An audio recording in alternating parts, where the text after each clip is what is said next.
Kekacauan melanda barisan tentara Ukraina saat serangan intensif drone dan granat dari pasukan Rusia menggempur posisi mereka tanpa henti.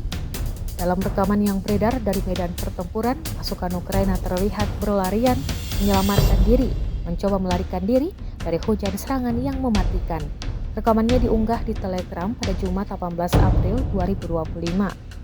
Drone FPV dan granat yang dijatuhkan dari udara menghantam titik-titik pertahanan lawan, membuat pasukan Ukraina kehilangan formasi dan arah. Beberapa prajurit terlihat tewas di tempat akibat ledakan langsung, sementara yang lain berupaya bertahan hidup di balik reruntuhan atau parit.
Download Tribun X sekarang. Menghadirkan lokal menjadi Indonesia.